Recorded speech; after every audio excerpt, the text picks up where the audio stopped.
Next आज define करने की कोशिश करते हैं, टू डायमेंशनल मोशन होगा तो उसके रिलेटेड कोलिजन कैसे कैसे हो सकता है। ठीक है, नेक्स्ट डिफाइन करते हैं हम लोग collision in to dimension.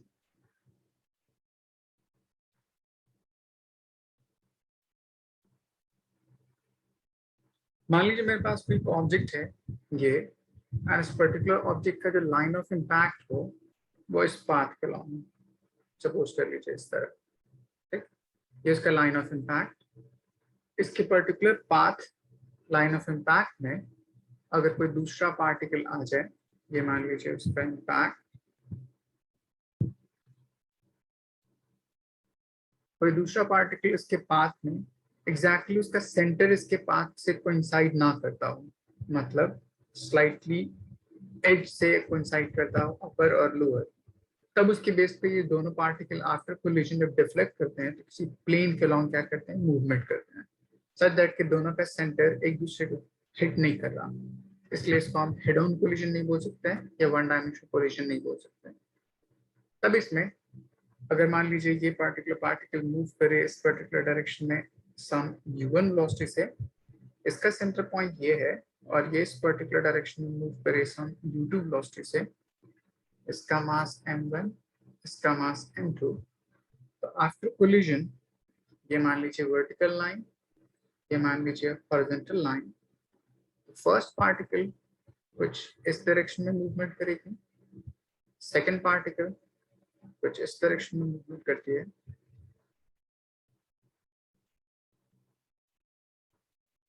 some is path के along and some is path के along। मान लीजिए मेरे पास ये एंगल ऑफ डिफ्लेक्शन थीटा है और ये मेरे पास एंगल ऑफ डिफ्लेक्शन फाई है। तब इसके लिए वेलोसिटी जो होगी इस पर्टिकुलर पार्टिकल की v1 मान लीजिए, और इस पर्टिकुलर पार्टिकल की वेलोसिटी v2 मान लीजिए। तो इनका मास अगर m2, इसका मास m1, तो इसके पास मोमेंटम m1 v1 और इसके पास मोमेंटम m2 v2। अब यहाँ पे उसके कंपोनेंट की वजह से, मतलब थीटा के बेस पे उसके कंपोनेंट को ब्रेक कर सकते हैं।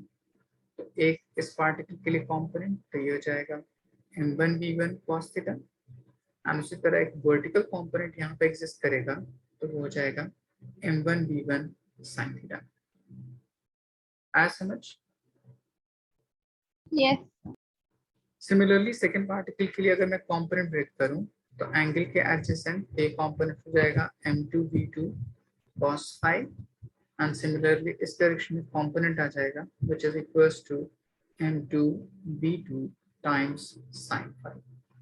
ठीक है, अब देखिए कोई भी कोलिजन हो, चाहे इलास्टिक कोलिजन हो, इनलास्टिक, परफेक्टली इलास्टिक, किसी भी कोलिजन में मोमेंटम हमेशा कंजर्व होता है। ठीक, तो यहाँ पे इस पर्टिकुलर टू डायमेंशन के लिए कंडीशन होना चाहिए कि दोनों जगह जो लाइन ऑफ इम्पैक्ट है उसके सेंटर को कोइंसाइड ना करता हो, तब वो बोल सकते हैं कोलिजन इन टू डायमेंशन। ठीक है, तब यहाँ पे first conservation of momentum along x axis, conservation of linear momentum along x axis. तो एक्स एक्सिस में इस पर्टिकुलर पार्टिकल के पास momentum m1 u1, second particle के पास momentum m2 u2। After collision X component first particle के लिए m1 v1 cos theta and second particle के लिए m2 v2 cos phi। इतना तक सही है? Yes. सिमिलरली अगर मैं सेकेंड पार्टिकल के लिए डिफाइन करूं उस particular momentum along y axis अगर डिफाइन करूं तो ये फर्स्ट बॉडी बिफोर कोलिजन, क्या y एक्सिस के अलोंग कोई मूवमेंट है उसके पास? ये No, फर्स्ट sir. बॉडी, तो उसका momentum along y axis zero. Second particle के अलोंग, सेकंड पार्टिकल के पास y एक्सिस के अलोंग मूवमेंट है No, sir. Zero. First particle की आफ्टर कोलिजन वर्टिकल वेलोसिटी कितनी, अपर डायरेक्शन में, तो इसको लिख सकता हूं momentum m1 v1 sin theta, positive y axis इसलिए मैंने प्लस में लिया, सेकंड पार्टिकल गोइंग डाउनवर्ड इसलिए minus of m2 v2 times sin phi। ये दो different equation on the basis of conservation of linear momentum हमने डिफाइन कर दिया। ठीक है। अब एक नेक्स्ट टर्म डिफाइन करते हैं एनर्जी कंजर्वेशन के बेस पे, काइनेटिक एनर्जी। तो पहले बिफोर कोलिजन देखिए, तो हमारे पास हो जाएगा half m1 u1 square, second body के लिए हाफ m2 u2 स्क्वायर। कोई भी कोलिजन हो, अगर इलास्टिक कोलिजन हो तो दोनों kinetic energy, initial kinetic energy final equal होती है। अगर इनइलास्टिक हो, कोई भी कोलिजन हो, तो इनिशियल काइनेटिक एनर्जी बड़ी होती है फाइनल काइनेटिक एनर्जी के रिस्पेक्ट में, और इक्वल टू सिर्फ एक केस में। तो हम इसको इस तरह से लिख सकते हैं, total kinetic energy initial should be greater than or equal to total kinetic energy final, कुछ इस तरह से। ठीक।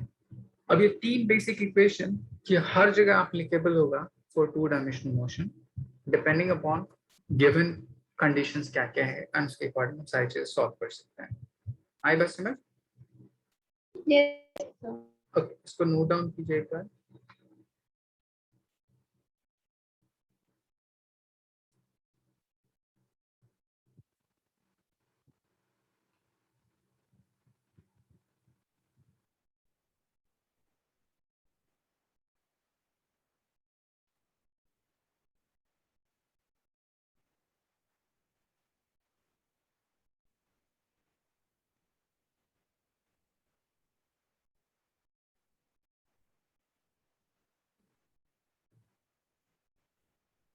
Yes, sir.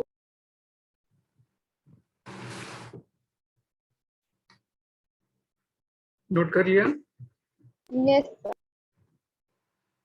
इस पर्टिकुलर जो रिलेशन हमने डिराइव किया है, इस पे बेस्ड हम डिफाइन करने की कोशिश करते हैं। वन मतलब इलास्टिक कोलिजन हो, उसमें क्या कंडीशन होगी, एंड उसके गिवन कंडीशन पे डिफाइन करने की कोशिश करते हैं। इलास्टिक कोलिजन इफ m1 और m2 आपस में इक्वल हो जाए, which is equal, and second body कैसी हो, रेस्ट में, इसके लिए डिफाइन करने की कोशिश करते हैं। तो इस पे एक रिलेशन डिराइव करते हैं। देखिए, तो लास्ट वाला टर्म जो था, उनकी जगह पे ये पर्टिकुलर टर्म पुट कर दीजिए, तो आपका रिलेशन आ जाएगा first u1 plus u2 is equals to v1 times sine theta plus v2 times sine phi. ऐसा कुछ हो जाएगा क्योंकि m1 और m2 आपस में क्या है, इक्वल, तो इसको फर्स्ट इक्वेशन कहते हैं। सिमिलरली अगर मैं सेकेंड इक्वेशन पे लिखूं, तो फर्स्ट पार्ट भी जीरो, सेकेंड पार्ट भी जीरो, ये हो जाएगा v1 टाइम्स, एक minute, horizontal component cos cos, ये होता है cos थीटा, और ये होता है cos phi. Vertical component sin theta minus v2 times sin phi. ये सेकंड इक्वेशन एग्जैक्टली पिछले वाले टर्म से m1 और m2 को इक्वल कर दीजिए, u2 की वैल्यू जीरो कर दीजिए, तो n and n cancel out, इसलिए u1 plus zero is equal to v1 cos theta plus v2 sin cos phi. Similarly अगर y कॉम्पोनेंट के लिखूं, तो 0 plus 0 v1 sin theta minus v2 sin phi. यहाँ तक कोई डाउट? No, sir. अब देखिए, इलास्टिक कोलिजन में एनर्जी कंजर्व होती है, तो मैं काइनेटिक एनर्जी इनिशियल लूं, तो वहां पे हो जाएगा हाफ m u1 स्क्वायर, तो सिंपली u1 स्क्वायर था। सेकेंड पार्टिकल रेस्ट में, तो उसकी वेलोसिटी जीरो। उसी तरह v1 square plus v2 square, इसको हम थर्ड इक्वेशन। अब इन तीनों इक्वेशन को यूज करके कुछ रिलेशन डिराइव करते हैं। देखिए, पहला क्या कीजिए, आप first equation and second equation को स्क्वायर करके ऐड कर दीजिए, squaring and adding first and second. तो इतना नोट डाउन कीजिए और इसको स्क्वायर करके ऐड करने की कोशिश कीजिए, देख कितना आता है। LHS एक तरफ रहने दीजिएगा, RHS एक तरफ रहने दीजिएगा, उसको सिंप्लीफाई कीजिएगा, आपको एक रिलेशन आएगा।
सर इसकी वैल्यू कॉट में आएगी क्या? नहीं, आप जब रिलेशन डिराइव कीजिए, मतलब आपने क्या किया, स्क्वायर किया फर्स्ट इक्वेशन सेकंड इक्वेशन को, यस सर। तो आपका रिलेशन कुछ ऐसा आया होगा, u1 square is equals to v1 square times cos square theta plus v2 times cos square five yes plus sir. 2 times of v1 v2 cos theta cos five. ये first part आया होगा। Yes sir. Second part को किए होंगे तो आया होगा first v1 square sine square theta v2 square sine square phi and minus of 2v1 v2 times sin theta sin phi। कितना आया होगा? Yes sir. अब देखिए कुछ इसमें कॉमन टर्म दिख रहा है आपको, जैसे ये दोनों टर्म में v1 स्क्वायर यस। कॉमन है, इन दोनों टर्म में v2 स्क्वायर कॉमन है, ठीक, और यस इन दोनों टर्म में आप v1 एंड v2 कॉमन है। अब देखिए उसके बेस पे अगर मैं कॉमन कर लूँ तो ये हो जाएगा v1 उसका स्क्वायर, तो हो जाएगा sine square theta plus cos square theta. Similarly अगर मैं v2 स्क्वायर कॉमन कर लूँ तो यहाँ आ जाएगा sign square five plus cos square five, and यहाँ से माइनस प्लस 2v1 v2 अगर मैं कॉमन कर लूँ तो यहाँ आ जाएगा cos theta cos five times minus sine theta sine five. ऐसा हो सकता है। यस। अब देखिए साइन स्क्वायर कॉस स्क्वायर किसके इक्वल होता है? Sine sir square one. Theta one. Similarly sine square five plus cos square five is equal to one. तो आपके पास बच क्या जाएगा यहाँ से, v1 square plus v2 square plus 2 times v1 v2। यहाँ पे देखिए एक रिलेशन दिख रहा है आपको यहाँ पे, कि कोई आइडेंटिटी है क्या, जैसा हमने ट्रिग्नोमेट्री में पढ़ा था।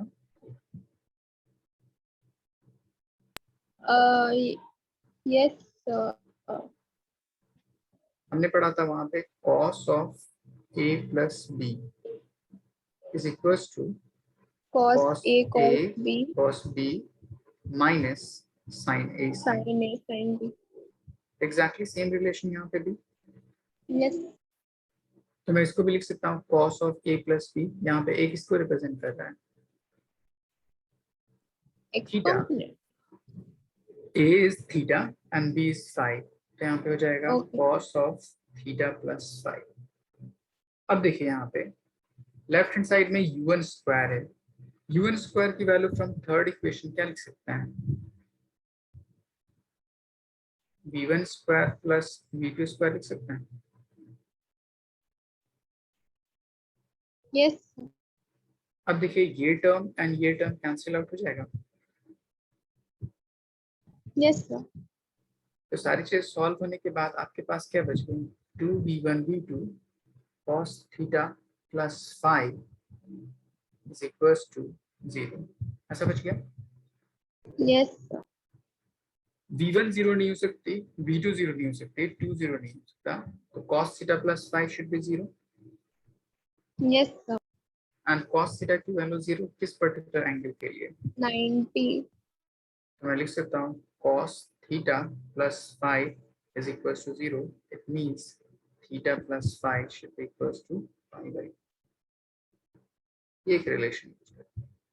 ठीक, तो ये चीज एप्लीकेबल कब होती है, जब इलास्टिक कोलिजन हो, आइडेंटिकल मासेस हो और सेकंड बॉडी रेस्ट में हो, तो कुछ रिलेशन होता है, पहला ये तीनों, ठीक, एंड इसी को यूज करके हम रिलेशन निकालते हैं ये टर्म, जिनके एंगल का सम मतलब थीटा प्लस फाइव दोनों कितना होना चाहिए, कॉम्प्लीमेंट्री होना चाहिए। ठीक है, yes sir.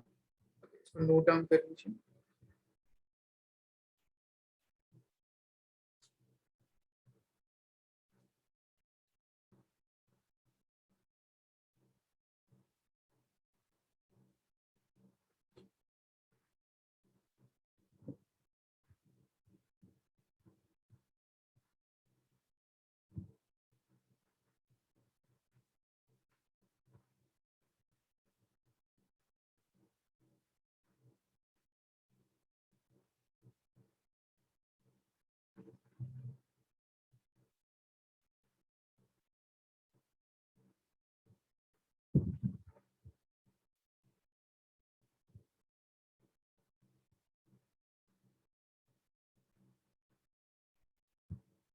Yes, sir. Okay, अब इसके बेस पे एक क्वेश्चन मैं आपको बताता हूँ। अभी कुछ दिनों पहले क्वेश्चन पूछा था जेई में। उन्होंने कहा कि एक स्नूकर प्ले में इस तरह मान लीजिए उसके पार्टिकल या उसके बॉल को मान लीजिए इस पॉइंट पे है, तो बॉल इस पॉइंट पे, ठीक, उसके लाइन ऑफ इम्पैक्ट से कोई एक अनदर बॉल आके हिट करती है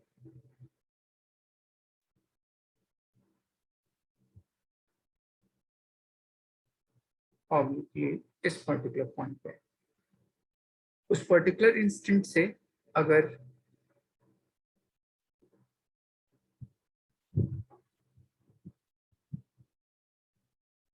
ये पार्टिकल एग्जैक्टली इस पर्टिकुलर होल में ड्रॉप हो जाती है, यहाँ से यहाँ तक इसका एंगल कितना दे रखा है, 37 डिग्री। कहता है if black ball drops in pocket, find angle at which red one get deflected.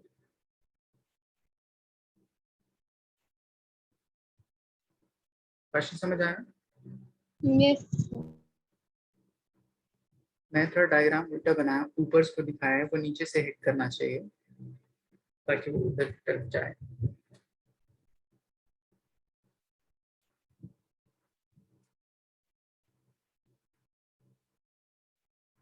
कुछ ऐसे।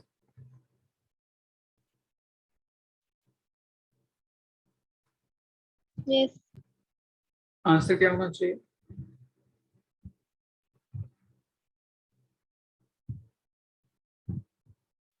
sir. अब डायरेक्शन बतानी है। मैंने कहा Angle. रेड बॉल कितने एंगल से डिफ्लेक्ट करेगी? तो सेम एंगल से पहले इसके कुछ या फिर बेसिक कंसेप्ट। Complementary angle. हाँ, तो हमने ये पढ़ा था कि ये जो बॉल होती है उसमें स्नूकर गेम में आइडेंटिकल बॉल होती है, दोनों का मास इक्वल हो। अभी कौन मूव कर रहा है? सिर्फ ये मूव कर रहा है, सम Yes, बिलोंग्स टू यू से, और ये कैसे है? रेस्ट में, ठीक, इलास्टिक कोलिजन है, ठीक, एंड ये रेस्ट में एंड ये बॉडी मूविंग और ये एंगल 37 पे डेवलप कर रहा है, तो एग्जैक्टली सेम कंडीशन नहीं है इस वाली condition yes, sir. According. Yes. तो एंगल जो होना चाहिए वो कितना होना चाहिए? 53 डिग्री कॉम्प्लीमेंट्री। से डिफ्लेक्ट करेगा। हाँ, 53 डिग्री से डिफ्लेक्ट करेगा। so theta plus phi should be equals to 90 degree. Theta is 37 degrees, so phi is equals to 90 minus 37, which is equals to 50 degree. Okay. Yes, sir. Okay. Next part. जब कभी भी हम लोग oblique collision define करते हैं या two dimensional collision define करते हैं, तो इसमें कोएफिशिएंट ऑफ रेस्टिट्यूशन कैसे कैसे लिया जा सकता है, ठीक है? तो याद रखिएगा, कोएफिशिएंट ऑफ रेस्टिट्यूशन हमेशा जो सरफेस हिट करता है उनके बीच में जो नॉर्मल डायरेक्शन होता है, नॉर्मल फोर्सेस का डायरेक्शन, उसके अलोंग कोएफिशिएंट ऑफ रेस्टिट्यूशन लेते हैं। आई बस समझ? Yes, sir. स्टेटमेंट याद रखिएगा, coefficient of restitution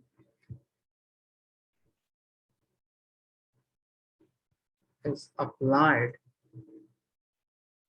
along common normal, I think ज़्यादा बेहतर है, common normal direction। इसका क्या मतलब? जैसे अगर आपको बोले कोई एक बॉडी ये है, ठीक, इस तरह, एंड कोई एक सेकंड बॉडी ये है इस तरह, ठीक, किसी भी रेडियस का हो, अगर वो आके उस पर्टिकुलर बॉडी को हिट करती है इस पर्टिकुलर सरफेस पे लाइक दिस, ऐसे, तो उसका जो नॉर्मल डायरेक्शन हो वो कैसे होगा, ठीक, वो कुछ इस पर्टिकुलर लाइन के लॉन्ग पर ऐसे। आई बस समझ? Yes, sir. तब हम क्या करते हैं, जैसे ही हिट करती है तो body after collision different velocity से मूवमेंट करेगी, ठीक, तो इसके पास दो डिफरेंट कंपोनेंट होंगे, एक हॉरिजॉन्टल कंपोनेंट, वर्टिकल कंपोनेंट। तो इस पर्टिकुलर लाइन ऑफ इंपैक्ट के अलोंग जो डायरेक्शन होगा उसके अलोंग कोएफिशिएंट ऑफ रेस्ट्रिक्शन क्या होगा, अप्लाइड होगा। आई बस समझ? Yes, sir. ओके, जिससे मैं इसके बेस पे एक क्वेश्चन बताता हूँ आसान से।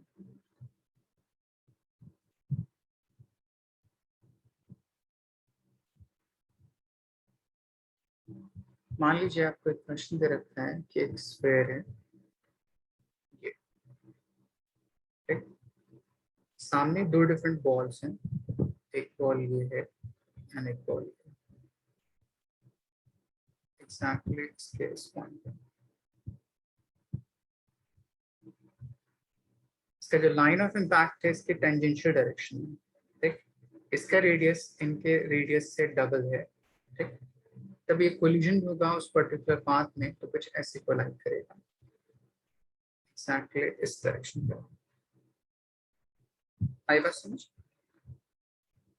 Yes, sir.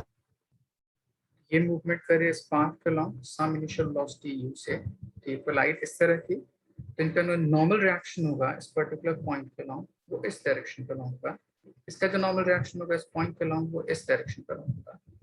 तो आफ्टर कोलिजन इसके पास जो एक वेलोसिटी आएगी वो इस डायरेक्शन पे अलोंग जाएगी, क्योंकि नॉर्मली उसको हिट इस डायरेक्शन में किया है, एंड इसके पास एक डायरेक्शन होगा वो इस डायरेक्शन में मूवमेंट करने की कोशिश करेगा। आई बात समझ?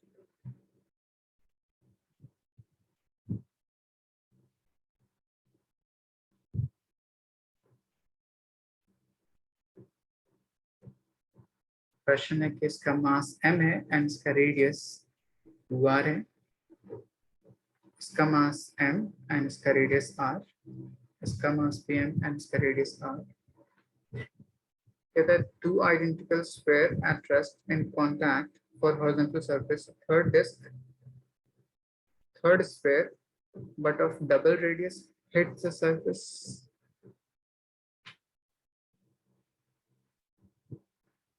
Okay, ये क्वेश्चन समझ आया आपको? अदिति?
हेलो?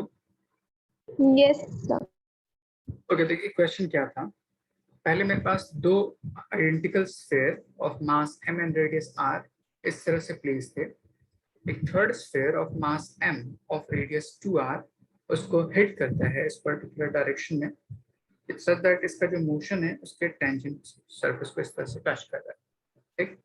तो क्वेश्चन पूछता है कि कोएफिशिएंट ऑफ रेस्ट्रिक्शन क्या होगी इस पर्टिकुलर टर्म के लिए, ठीक, वो आप फाइंड आउट कीजिए। आई बस समझ? Yes, sir. अब देखिए इसको कैसे फाइंड आउट करेंगे।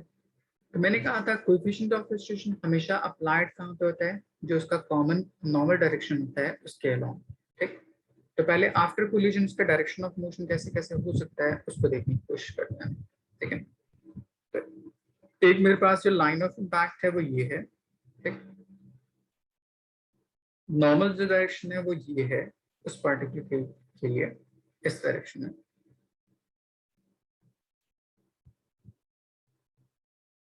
तो ये मेरे पास पार्टिकल सपोज कर लीजिए इस डायरेक्शन में कुछ वेलोसिटी से मूवमेंट की, सपोज v1 वेलोसिटी से। ठीक, ये पार्टिकल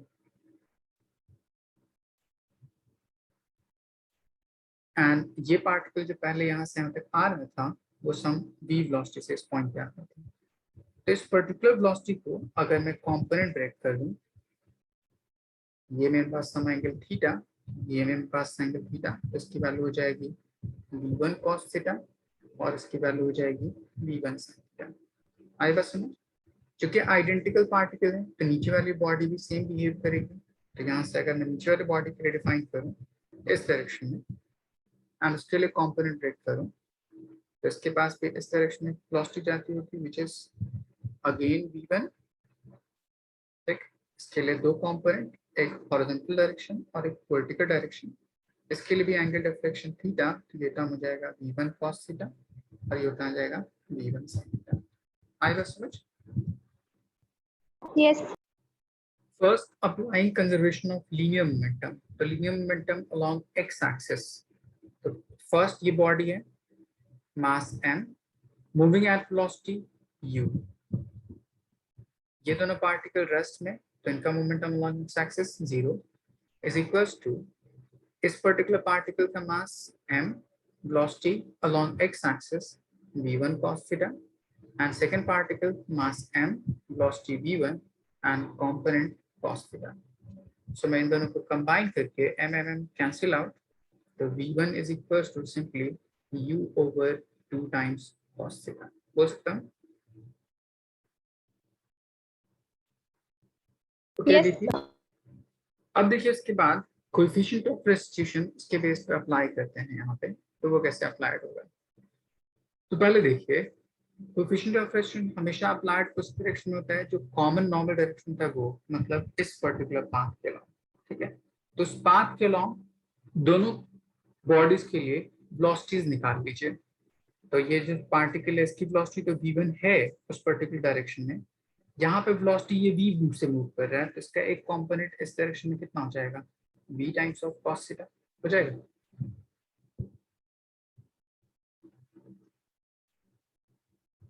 Yes, sir.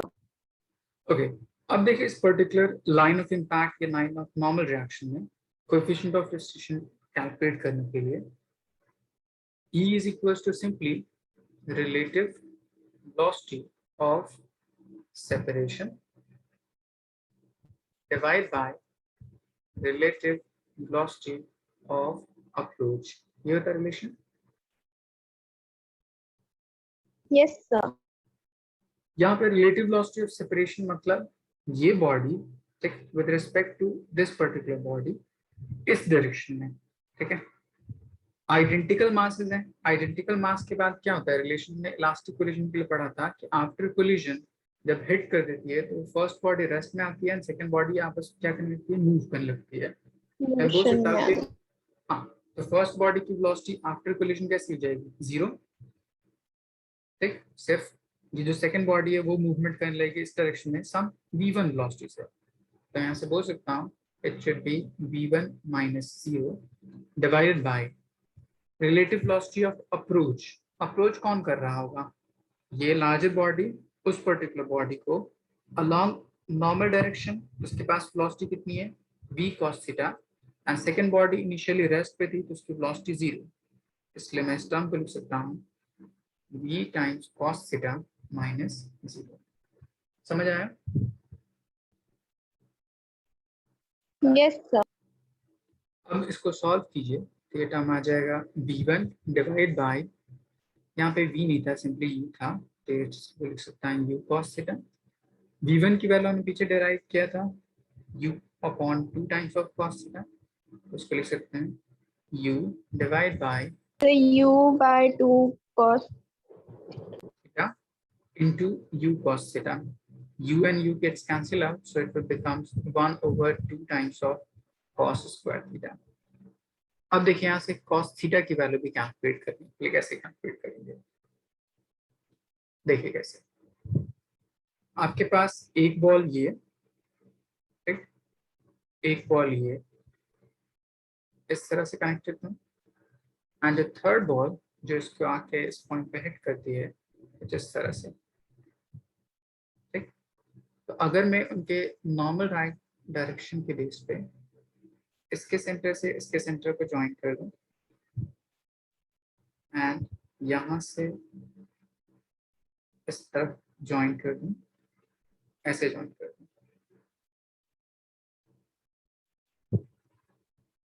ऐसे लिख सकता हूँ। तो yes यही मेरे पास थीटा था। ये सामने वाला डिस्टेंस कितना है, रेडियस बोल सकते हैं, और ये भी रेडियस और ये भी रेडियस, तो यहाँ से यहाँ तक डिस्टेंस क्या आ सकता है, 2 टाइम्स ऑफ रेडियस बोल सकते हैं,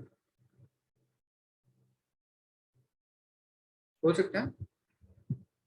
yes sir तो आपको हाइपोटेनस पता है, परपेंडिकुलर पता है, तो यहाँ से बेस कैलकुलेट कर सकते हैं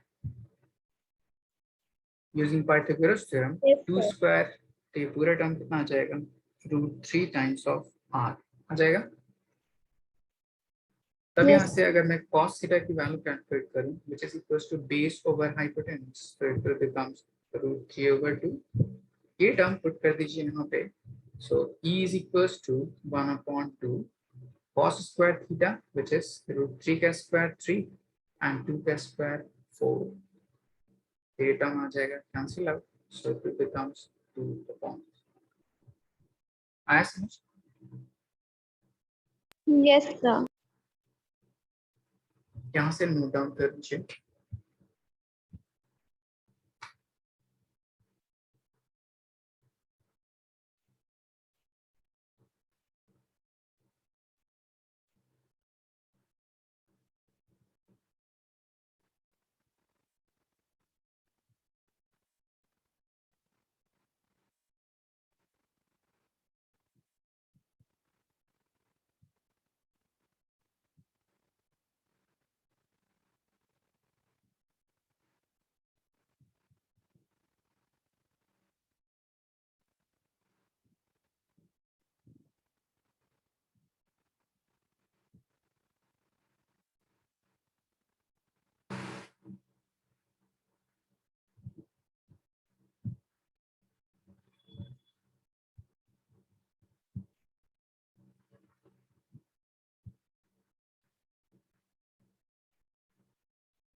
yes sir next page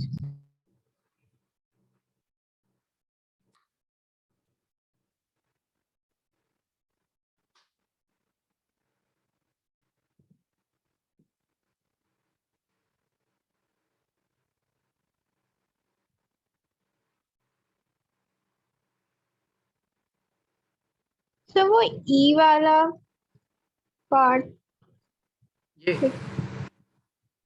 yes sir हो गया क्या yes आपने sir हो समझ आया? yes sir तो अगर ऑब्लिक कोलिजन या कोलिजन 2 डायमेंशन के बेस पर अगर आपको कोएफिशिएंट ऑफ रेस्ट्रिक्शन कैलकुलेट करना हो, तो इस तरह हम अलग अलग कंपोनेंट ब्रेक करते हैं। नॉर्मल डायरेक्शन के अलॉन्ग कोएफिशिएंट ऑफ रेस्ट्रिक्शन लेते हैं हमेशा उस पर्टिकुलर सरफेस के अकॉर्डिंग। जैसे इसी में एक क्वेश्चन पूछता कि मान लीजिए मेरे पास कोई सरफेस है इस तरह से, यहाँ पे कोई बॉडी स्ट्राइक कर रही है ऐसे एंड रिबाउंड कर रही है कुछ ऐसे। तब यहाँ पे हम क्या करते हैं, जिस डायरेक्शन में बॉडी हिट कर रही है सरफेस को, उसके लिए एक कंपोनेंट ये डायरेक्शन था एंड रिबाउंड करती हुई थी, ठीक, उसके लिए ये डायरेक्शन डिफाइन करता। तो इसके लिए कंपोनेंट ब्रेक करते हैं, एक वर्टिकल डायरेक्शन में एंड एक हॉरिजॉन्टल डायरेक्शन में। सरफेस के साथ जो नॉर्मल रिएक्शन होता है वो कौन सा रिएक्शन हो, कौन सा कंपोनेंट होता है, वर्टिकल, हॉरिजॉन्टल और along the line of impact? sir x component मैंने हॉरिजॉन्टल कहा सरफेस के perpendicular, y component. y component. तो अगर सपोज कर लीजिए ये u वेलोसिटी से स्ट्राइक कर रही है एंड v वेलोसिटी से रिटर्न बैक कर रही है, तो जिस डायरेक्शन में आ रही थी उसके लिए एक कंपोनेंट इस डायरेक्शन में, ठीक, एक कंपोनेंट इस डायरेक्शन में, एंड रिबाउंड की तो उसके लिए एक कंपोनेंट रिटर्न बैक एंड एक कंपोनेंट इस डायरेक्शन में। आई बस समझ। तो उसके according coefficient of restriction solve करते हैं, ठीक है। यहाँ तक कोई डाउट?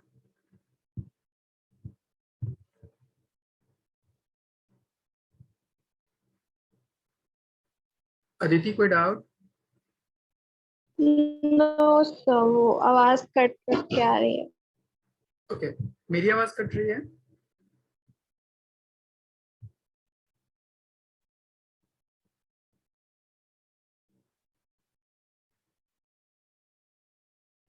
अब देखिए इसके बेस पे एक क्वेश्चन मैं पूछता हूँ आसान सा।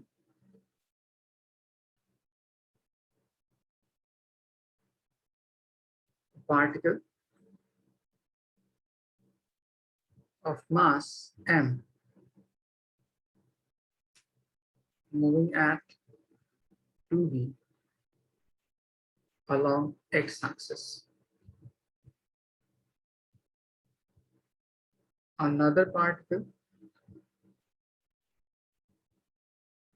of mass 2m moving at v along y-axis collide perfectly inelastically. Find percentage loss of energy.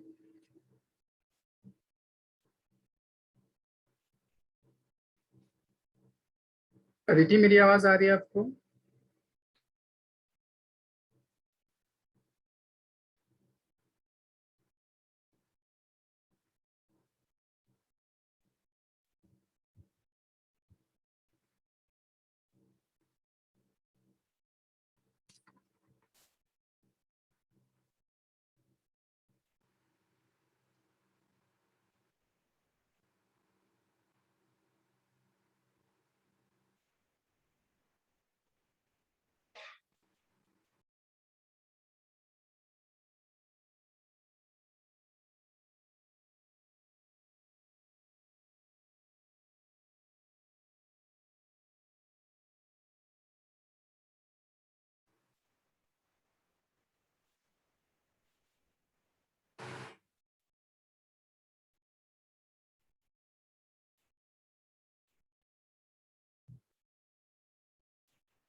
Yes तो यस सर, वो वेदर यहाँ पर। हाँ, मैंने एक क्वेश्चन लिखा, एक पार्टिकल है, उसका मास m है, मूव कर रहा है 2v वेलोसिटी से अलोंग x एक्सिस। कुछ इस तरह से एक पार्टिकल यहाँ पे x एक्सिस के अलावा मूवमेंट कर रहा है, कोई दूसरा पार्टिकल है जो y एक्सिस के अलावा मूवमेंट कर रहा है, दोनों के बीच में कोलिजन हो गई।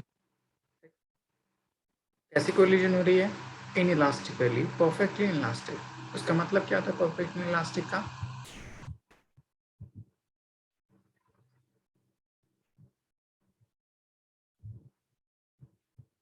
अदिति,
प्रीति, मेरी आवाज आ रही है आपको?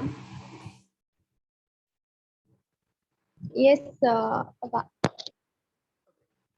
तो मैंने एक क्वेश्चन लिखा कि आप मान लीजिए मेरे पास कोई पार्टिकल है, उसका मास m, वेलोसिटी से x एक्सिस के अलॉन्ग मूव कर रही है, तो इसका मास m एंड इसका x एक्सिस के अलॉन्ग वेलोसिटी 2v, कोलाइड करती है किसी another particle mass 2m moving at velocity v along y axis, तो इसका मास 2m moving along y axis at velocity v inelastically, perfectly inelastically।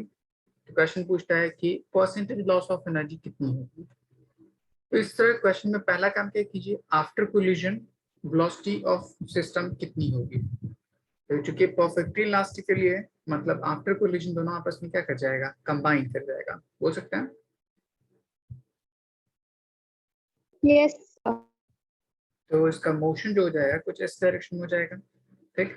Total mass अब m plus 2m becomes 3m and velocity इस particular direction में let's say v dash, ठीक।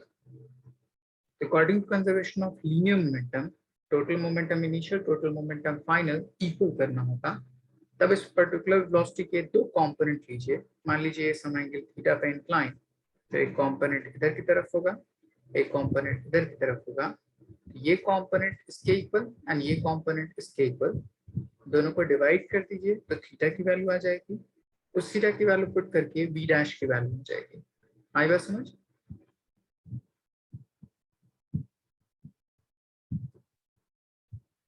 Sir एक और बार repeat कर दीजिए, लास्ट पार्ट कट करके आवाज आ रही। जैसे मैंने कहा कि दोनों बॉडीज परफेक्टली इनइलास्टिकली कोलाइड कर रही है, मतलब आफ्टर कोलिजन दोनों का मास कंबाइन कर जाएगा, दे स्टिक टुगेदर, ठीक। तो अब वो v डैश वेलोसिटी से मूव करना शुरू कर देंगे। तो v डैश वेलोसिटी से मूव करने के बेस पे उसके पास दो different component due to theta inclination, तो एक कंपोनेंट हो जाएगा 3m v dash cos theta और दूसरा कंपोनेंट हो जाएगा 3m v dash sin theta. आई बात समझ?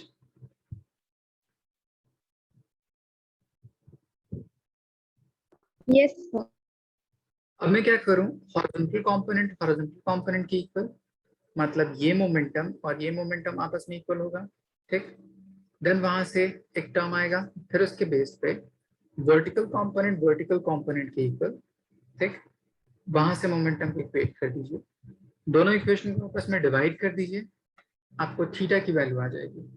उस थीटा की वैल्यू किसी भी एक इक्वेशन में पुट करके v डैश की वैल्यू कैलकुलेट कर सकते हैं। पहले आप इतना कैलकुलेट कीजिए कंजर्वेशन ऑफ लीनियर मोमेंटम के बेस पे।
सॉल्व हुआ आदित्य?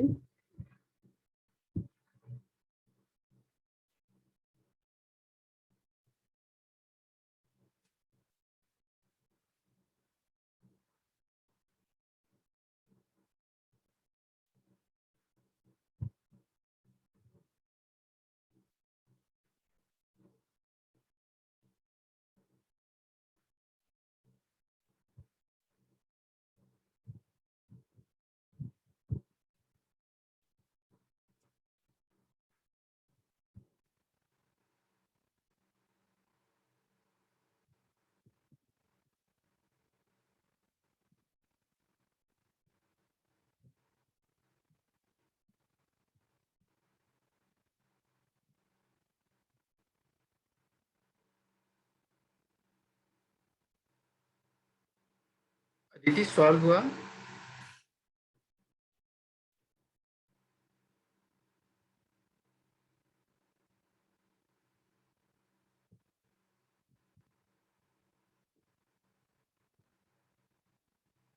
सर रूट में आ रहा है लाइक 2 थीटा कितना बाय है पहले बताइए? 3 रूट। Yes sir. थीटा कितना आया? सर आपकी आवाज क्रैक हो रही है। थीटा की वैल्यू कितनी आई?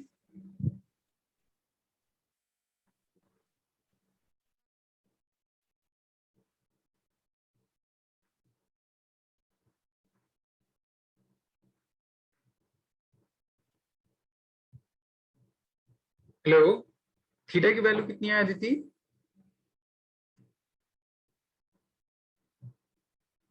सर 2/3 आ रही है। देखिए, मोमेंटम कंजर्वेशन एक्स एक्सिस के अलॉन्ग थीटा हो जाएगा 3 times of mv cos theta is equals to mass into 2 times of velocity, so 2 mv. Similarly, y component के along 3 times of mv sin theta is equals to mass times velocity this. दोनों को divide कर दीजिए, 3m cancel out, b dash cancel out, तो ये हो जाएगा cot theta is equals to 1. It means theta is equals to 45 degree. आया समझ? ओके।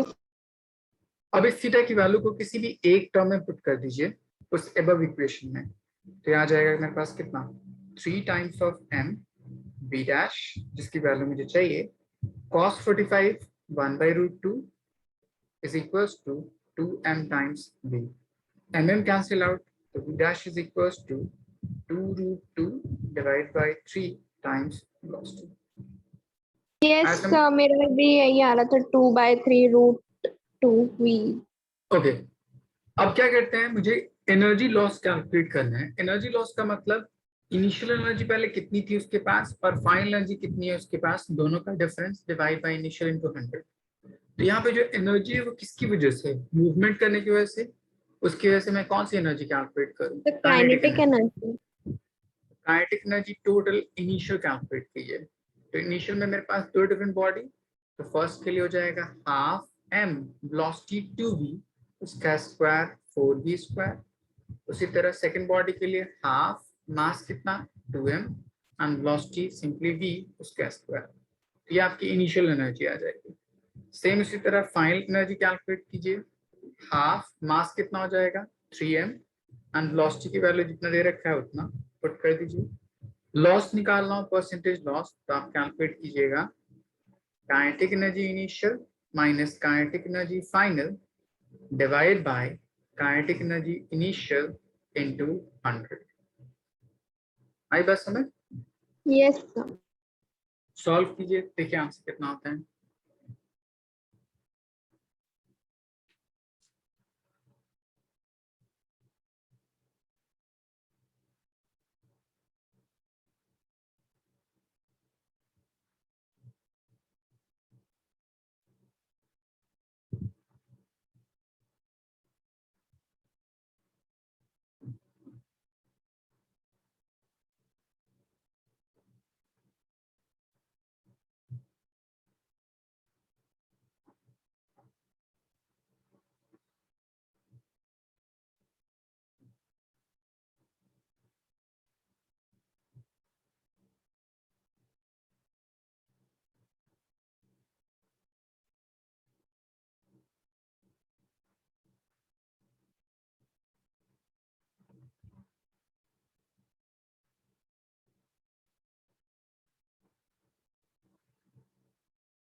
तो 56%। आई थिंक उसके अराउंड ही आएगा। हाँ सही है, मतलब समझ आ गया सॉल्व करना। Yes sir. ओके, अब देखिए इसके बाद जैसे हमने यहाँ पे कंपोनेंट के ब्रेक करने के बेस में मोमेंटम कंजर्व करके मैंने वैल्यू निकाल लिया, इसको आप एक और तरह से आप ऐसे भी निकाल सकते थे। आप ये कहते हैं कि मेरे पास ये पार्टिकल है, इसके पास मोमेंटम अलोंग दिस डायरेक्शन, उसको आप p1 मान के एंड एक मेरे पास पार्टिकल इस डायरेक्शन में, उसके पास मोमेंटम p2। जब दोनों के बीच में कोलिजन हुई तो आफ्टर कोलिजन सिंगल पार्टिकल इस डायरेक्शन में मूवमेंट करना शुरू हुआ having momentum p3। According to conservation of linear momentum, total momentum initial and total momentum final should be equal. तो इसको लिख सकता हूँ p1 plus p2 should be equals to p3। अगर मुझे उसका मैग्नीट्यूड चाहिए तो p1 का स्क्वायर p2 का square should be equals to p3 का स्क्वायर। p1 की वैल्यू p2 की वैल्यू आपको पता थी, p3 की वैल्यू उसके बेस पे सॉल्व कर लेते। देखिए इस तरह से, इसका momentum mass m and velocity 2 तो हो जाएगा 2mv। इसका भी momentum mass 2m and velocity v तो ये भी मेरे पास 2m। इस p1 की वैल्यू कितनी थी 2mv, p2 की वैल्यू भी कितनी थी 2mv, मतलब p square under root will give you momentum of the third body which is 3mv dash। ठीक है, अब इनकी वैल्यूज को पुट कर देते हैं तो ये टर्म आता है √2 times of 2mv is equals to 3mv dash, mm cancel out, तो इसलिए v dash is equals to 2 √2 v by 3। अब ऐसे भी निकाल सकते हैं। Yes. ओके, तो यहाँ तक हमने कोलिजन के बेस पर टर्म डिफाइन कर दिया। अब इसमें आपको क्वेश्चन पूछेगा उसका reverse part, that is for decay के लिए।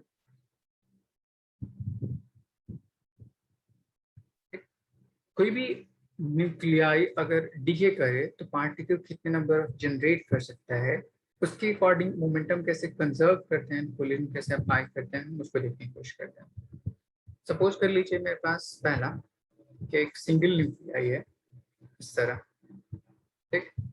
अगर वो सिंपली दो पार्टिकल में स्प्लिट करती है तो एक पार्टिकल ये एंड एक पार्टिकल ये, ठीक। ये मेरे पास पेरेंट न्यूक्लियाई, ठीक। इसके पास कुछ वेलोसिटी हो भी सकती है या रेस्ट में भी हो सकती है, उस पर डिपेंड करेगा। तो अगर मान लीजिए ये मूव करे some initial velocity u and इसके पास मास कितना m, तब ये दो डिफरेंट पार्टिकल में ब्रेक हुई। एक फर्स्ट पार्टिकल तो इसका मास हो जाएगा स्मॉल m, तो सेकेंड पार्टिकल का मास कितना हो जाएगा m माइनस स्मॉल m, क्योंकि वही पेरेंट न्यूक्लियाई दो डिफरेंट इंडिविजुअल पार्टिकल में क्या कर गए, ब्रेक कर गए। तो इसके लिए वेलोसिटी v1 ले लीजिए एंड इसके लिए वेलोसिटी v2 ले लीजिए। आई बस में Yes, sir. ये फर्स्ट कंडीशन थी जब उसके पास कुछ मूवमेंट होता है उसके अकॉर्डिंग। मान लीजिए पेरेंट न्यूक्लियाई अगर रेस्ट में होती उसके बेस पे अगर डिफाइन करना होता तब कैसे, तो u की वैल्यू 0 होती, तब उसके बेस पे फर्स्ट पार्टिकल और सेकंड पार्टिकल इस तरह से मूव करता ताकि दोनों के मोमेंटम का सम कितना होना चाहिए, 0 होना चाहिए, बोल सकते थे। Yes, sir. पहले आप इतना नोट डाउन कीजिए, फिर नाम बताता हूँ। यहाँ पे conservation of linear momentum m times of u should be equals to m times v1 plus m minus m times v2।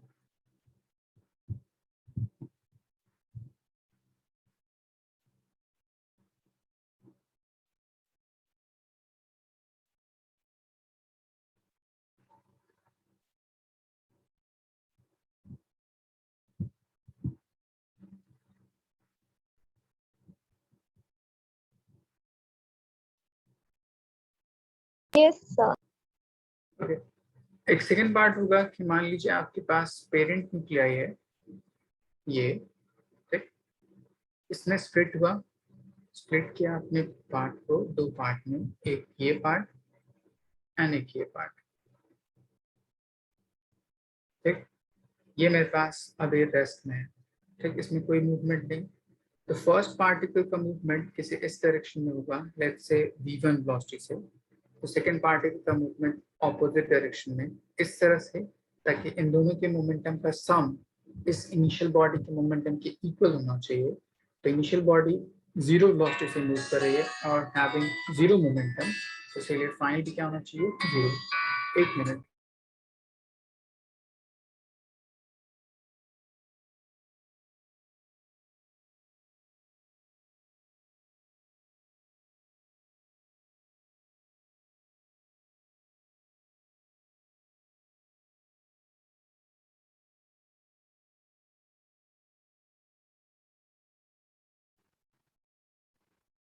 Okay, तो अब देखिए इसमें मान लीजिए इसका मास m था, ये स्प्लिट हुआ पहले स्मॉल m, तो इसका मास हो जाएगा m minus small m। Momentum की वैल्यू कितनी हो जाएगी, minus of m times of p1। इसके मोमेंटम की value plus times m into, हो सकते हैं यस सर। ये यहाँ से ये भी डिफाइन कर सकते हैं, इस नेगेटिव साइड को उस साइड ले जाइए, तो फर्स्ट पार्टिकल का मोमेंटम एंड सेकंड पार्टिकल का मोमेंटम आपस में क्या होगा, इक्वल होगा। ठीक, यस ओके। अब इसके बेस पे आपसे पूछ सकता है एनर्जी कितना लिबरेट करे वो पर्टिकुलर टर्म, एंड उसके बेस पे रिलेशन क्या हो सकता है। ठीक है, तो मान लीजिए इस पर्टिकुलर के इंटरनली कुछ अमाउंट ऑफ एनर्जी स्टोर्ड है, ठीक, एंड वो स्प्लिट अप करने के बेस पे या डिके करने के बेस पे इन दो पार्टिकल ने क्या किया, डिस्ट्रीब्यूट किया। तो उसकी वैल्यू कैसे कैलकुलेट करते हैं, मान लीजिए इसके इंटरनल एनर्जी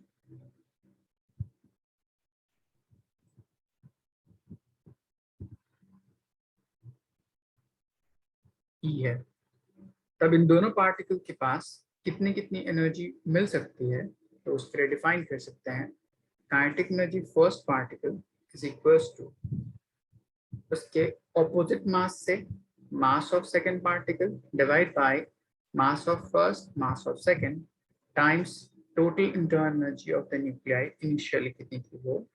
उसी तरह kinetic energy of second particle is equals to mass of first divide by m1 plus m2 times total internal energy of nuclei initial, ऐसे कैलकुलेट करते हैं। आई बात समझ, यस सर। ओके, तो आपको सिंपली रिलेशन गिवन होगा एंड देन इसके base पे वैल्यूज पुट कीजिए, सॉल्व करने की कोशिश कीजिए। ठीक है, इसको नोट डाउन कीजिए।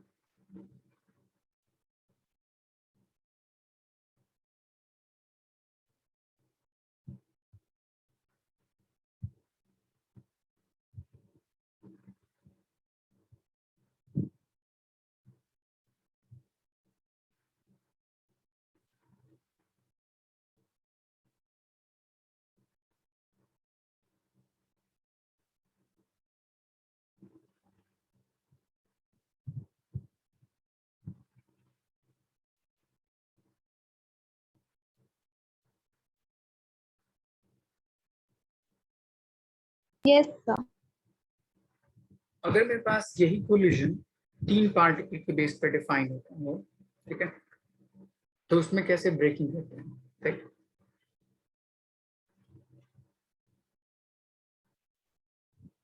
मान लीजिए आपके पास कोई एक न्यूक्लियाई है, ये, ठीक, इसके पास मास m है एंड ये तीन डिफरेंट पार्टिकल में ब्रेक करे, तो तीन डिफरेंट पार्टिकल किस किस डायरेक्शन में मूवमेंट कर सकती है, हम उसको देखने की कोशिश करते हैं।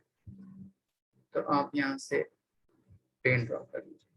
ठीक है, कुछ पार्टिकल का डायरेक्शन किसी इस डायरेक्शन में हो सकता है, किसी दूसरे पार्टिकल का डायरेक्शन किसी इस डायरेक्शन में हो सकता है, एंड थर्ड पार्टिकल का डायरेक्शन इस तरह से होगा ताकि इन दोनों के मोमेंटम का जो रिजल्टेंट हो उसके जस्ट ऑपोजिट डायरेक्शन में, कुछ इस डायरेक्शन में। या मैं बोल सकता हूँ कि मोमेंटम तीनों का सम शुड बी 0, ऐसे बोल सकते हैं। आई बस समझ, यस सर। तो ये भी मेरे पास जो पार्टिकल हो, मान लीजिए m है इसका मास, तो इसका मास m1 ले लीजिए, इसका मास m2 ले लीजिए एंड इसका मास m3 ले लीजिए। तब उसके बेस पे उन सारे मोमेंटम का sum, initial momentum which is initially at rest, उसके इक्वल कर दीजिए एंड देन उसके बेस पे कंपेयर करके जो भी अननोन वेलोसिटी होगी उसके बेस पे फाइंड आउट कर सकते हैं। जैसे मैं इसको एक क्वेश्चन के बेस पे समझाता हूँ। नीट ने एक सवाल पूछा, ठीक, उसने कहा nuclei having mass 5m initially at rest decays into three fragments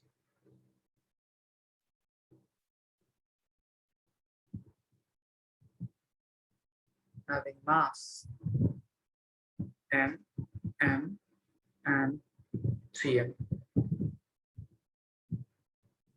in which identical part moves at perpendicular to each other at velocity v. Find velocity of heavier part.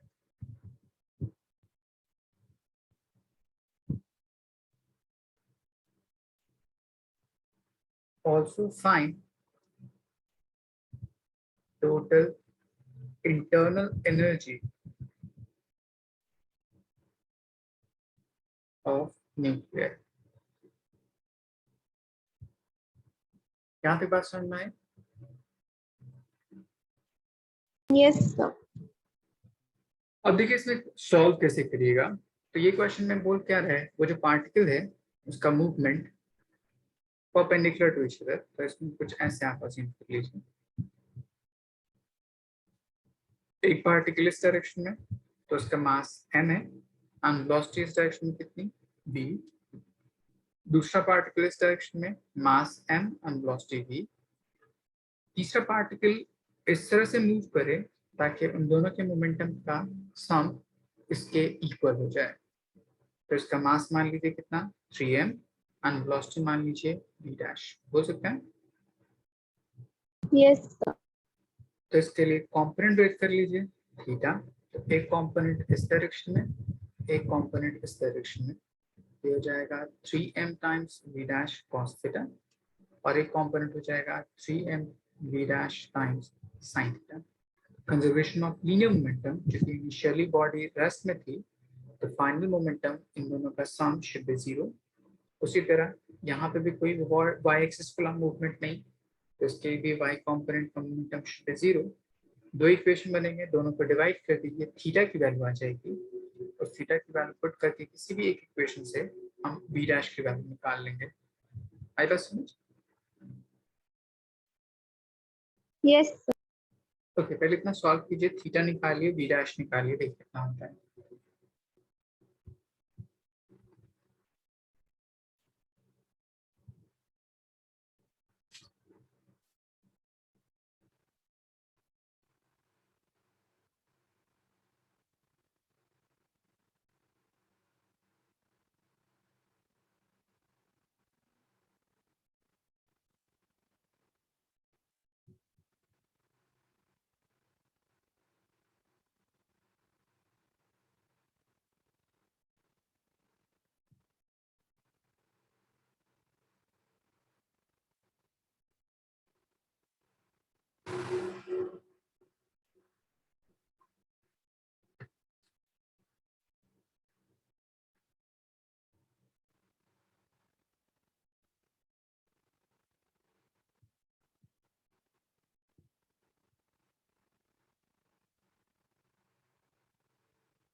Solve हुआ देखिए।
Sir ये वाले question में doubt पूछिए।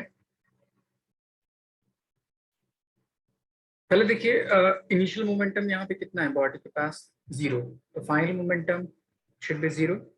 तो final momentum पहले x component पे लाओ, तो ये मेरे पास 3mv डैश cos थीटा should be equals to m times of v, हो सकता है। Yes sir. Similarly y component पे लाओ, हो जाएगा 3mv टाइम sin थीटा इज इक्वल्स टू mv। दोनों को डिवाइड कर दीजिए, थीटा की वैल्यू आ जाएगी, उसकी वैल्यू किसी भी एक टर्म में पुट कर दीजिए, v डैश की वैल्यू आ जाएगी। सॉल्व कीजिए।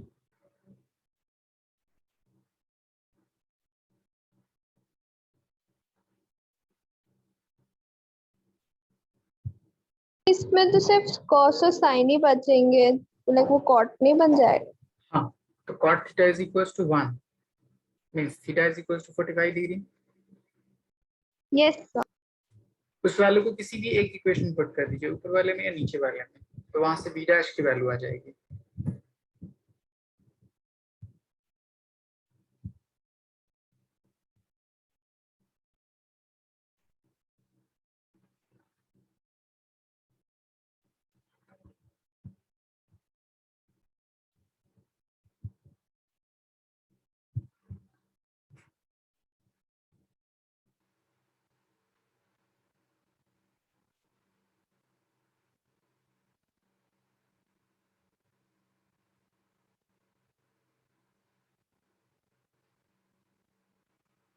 Root 2mv/3m। थीटा की वैल्यू 45 डिग्री पुट कर दीजिए, तो velocity v dash is equals to आ जाएगी √2 times of v by 3, mm cancel out हो जाएगा। अब देखिए, इसमें नेक्स्ट पार्ट क्वेश्चन पूछता है कि also find internal energy of the nuclei. इससे क्या मतलब हुआ, कैसे कैलकुलेट करेंगे? अदिति,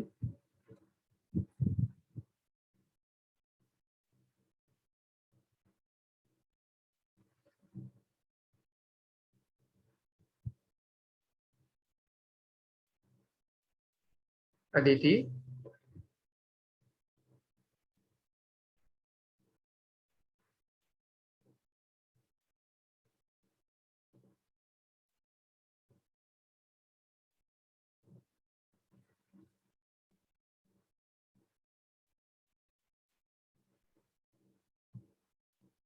मेरी आवाज आ रही है आपको अदिति?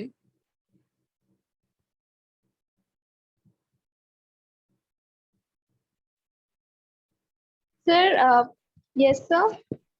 हाँ, मेरी आवाज आ रही है आपको? सर कट कट के आ रही थी बीच में। यस सर बात। ओके, तो अब नेक्स्ट पार्ट कैलकुलेट करना है internal energy of the nuclei. तो इंटरनल एनर्जी कैसे कैलकुलेट करेंगे? तो आप ये सोचिएगा कि ये जो न्यूक्लियाई था वो इनिशियली कैसा, रेस्ट में। Yes sir. तो जब स्प्लिट अप हुआ तो उन पार्टिकल को उसने कुछ वेलोसिटी प्रोवाइड की, जिसके बेस पे उसके पास कुछ काइनेटिक एनर्जी आई होगी। तो वो काइनेटिक एनर्जी बेसिकली कहाँ से आई थी? इसके पास जितनी इंटरनल एनर्जी स्टोर थी, वही इंटरनल एनर्जी इवॉल्व करके आई होगी। यस कुछ सर। इसीलिए total internal energy of the nuclei is equals to kinetic energy of individual particle K1, K2 and K3। आया समझ? यस बस इनकी वैल्यूज पुट कर दीजिए तीनों पार्टिकल के लिए एंड सम कर लीजिए, आपको टोटल इंटरनल एनर्जी की वैल्यू आ जाएगी। Solve yes. कीजिए।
सॉल्व हो गया?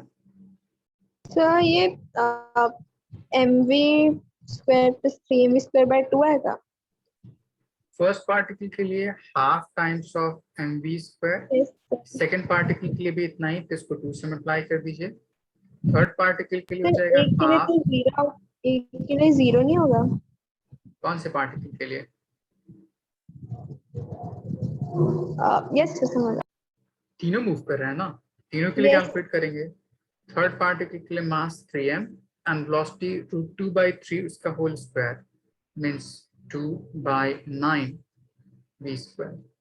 2 2 cancel out and 3 3 cancel out, ये पूरा टर्म आ जाएगा, ये 2 and ये 2 कैंसिल आउट हो जाएगा 3 + 1 4/3 टाइम्स ऑफ mv स्क्वायर।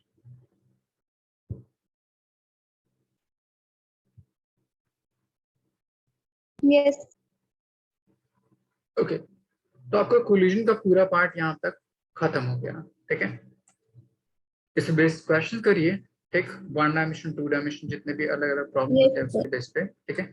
मैं आपको नेक्स्ट क्लास में इसका last part that is vertical circular motion, horizontal circular motion, ये सारी चीज डिस्कस करूंगा, ठीक है। एंड देन हम नेक्स्ट चैप्टर शुरू करते हैं, ठीक है। Yes.